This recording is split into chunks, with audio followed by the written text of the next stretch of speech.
Pues bueno, déjeme comentarle que este lunes los precios del petróleo se vieron afectados por un dólar que se recuperó a fuerzas al principio de esta semana. Estuvo muy volátil en todo el día el precio del petróleo, pero lamentablemente cerró a la baja, ya acabando la operación de los mercados. Existe una fuerte preocupación sobre el tema de los riesgos geopolíticos.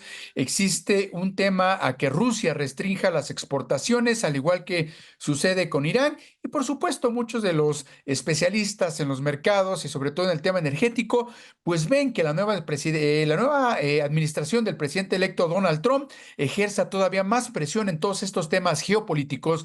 Pero bueno, para hablar un poquito más de cómo cierra el petróleo este año y qué se espera para 2025, me enlazo rápidamente vía telefónica con Ramsés Pech, analista en temas energéticos. Mi querido Ramsés, ¿cómo andas? Buenos días, buenas noches, Paul. ¿Cómo estás? Te mando un gran saludo. Muy bien, Ramsés, pues gusto de saludarte también. Oye, pues bueno, estamos cerrando el año con precios del petróleo a la baja, pero ¿cómo estás viendo el cierre? ¿Qué son los principales factores que podrías considerar que pues están determinando hoy en día el precio del crudo y sobre todo 2025, que será un año complicado, tanto para México como para nivel internacional, mi querido Ramsés, y que yo creo que los precios del petróleo van a jugar un precio determinante para mejorar o empeorar las economías del mundo? Sí, yo creo que, por ejemplo, ahorita que estamos escuchando lo que comenta el presidente Donald Trump sobre el canal de Panamá, estamos viendo el canal de Suez, el canal que está enfrente de Irán, con los países de Arabia Saudita y todo lo demás. Hoy tiene una gran relevancia a finales de este 2024 todos los estrechos donde pasa la mayor cantidad de la mercancía.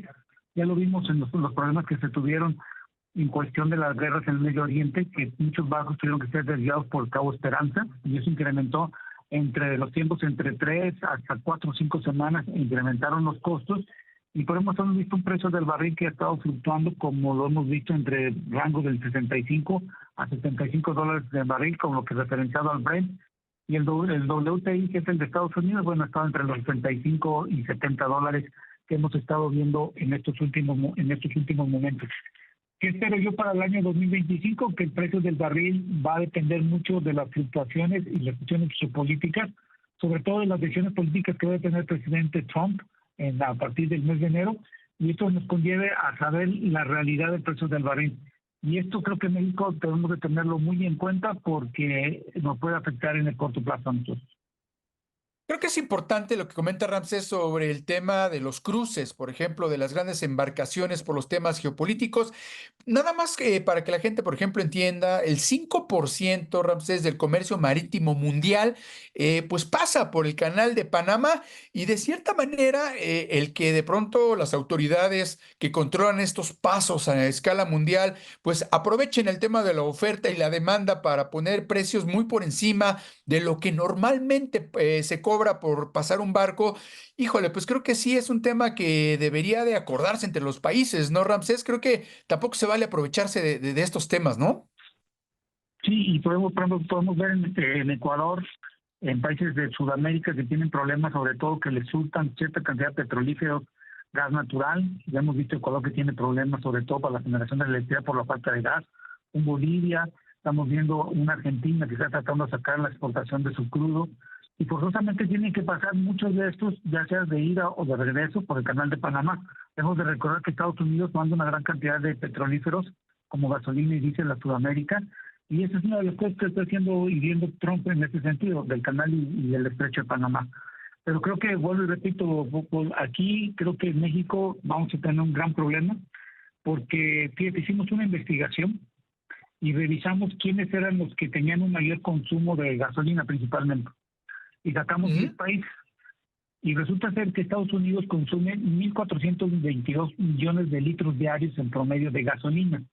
Ahí le sigue China con 524 millones, de ahí le sigue Brasil con 162, Rusia 138, India 129, Canadá 127 millones, Japón 124 y México ocupa el octavo lugar con 121 millones de gasolina, de litros diarios que consumen. La mayor sorpresa que me llevé es que adivina de estos 10 países que hicimos el análisis, ¿quién tiene el precio más caro? México, yo creo, mi querido Ramsés. Pues te acabas de ganar un premio y un pago para mañana la Navidad. No, y es que es importante ver, Ramsés, es importante, perdón que te interrumpa, es importante ver los precios de la gasolina en México. Yo recuerdo cuando nos prometieron hace una administración que iba a estar en 10 pesos por litro, y creo que solamente estuvo 10 pesos por litro cuando en algunas partes del país, cuando era el tema de la pandemia. Pero si hoy en día vas a cualquier gasolinería de la Ciudad de México, por ejemplo, la Premium está casi en 25 pesos y la gasolina Magna, por ejemplo, que es la que utilizan la mayoría de los automóviles, casi en 24 pesos, Ramsés. O sea, es un tema caro si lo comparamos inclusive con Estados Unidos, que se vende por galón. Sí, mira, por ejemplo, en México la gasolina al mes de noviembre costaba 23.62 en promedio nacional. Japón, que no produce petróleo y que lo tiene que importar, estaba a 23 pesos con 42 centavos.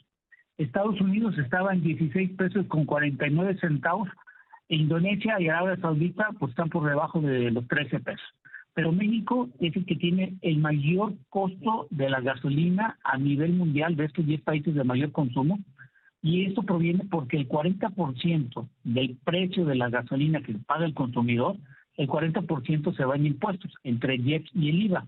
Y fíjate nada más este dato, 380 mil millones de pesos provienen de la recaudación del IEPS, y en el año 2025 se espera que pueda ser más de 430 mil millones de pesos.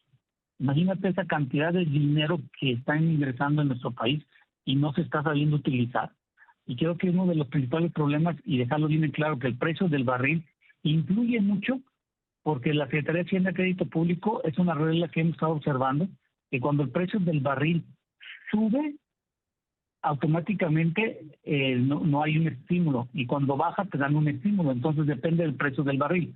Pues aquí lo importante que hay que dejar bien claro es, uno, el precio del barril se influye, México no controla el precio del barril, sino es el mercado en cuestión de la geopolítica, y dos, el precio de las gasolinas, sí dependemos mucho de los mercados internacionales y del precio del barril, pero cada semana quien controla el precio es la Secretaría de Hacienda y Crédito Público, si da o no estímulos respectivos. Y tercero, pues la gasolina más cara a nivel mundial de los mayores consumidores, donde está México y ocupa el 8º lugar, pues es México, desgraciadamente. Y que lamentablemente, pues como lo hemos comentado en otras ocasiones, Ramsés, pues nuestras refinerías no están todavía listas para producir gasolinas, digamos, pues a nivel de subsanar las exportaciones o en este caso las importaciones que traemos de muchos países, pero principalmente que no tenemos gasolinas de calidad, Ramsés. Sí, yo creo que el 28 de diciembre la refinería Olmeca ya va a empezar a trabajar, si todos nos ponemos de acuerdo. Oye, Ramsés, pues te agradezco mucho que nos hayas tomado la llamada como siempre. De antemano te mando un fuerte abrazo, te deseo una feliz Navidad, un gran año nuevo y por supuesto lo mejor para ti y tu familia para el 2025, Ramsés. Y estaremos platicando a principios de año, mi querido Ramsés, sobre pues cómo estás viendo el tema energético en general para 2025. Sí, y es importante, nos vemos al inicio del año tomando feliz Natividad y año próspero nuevo.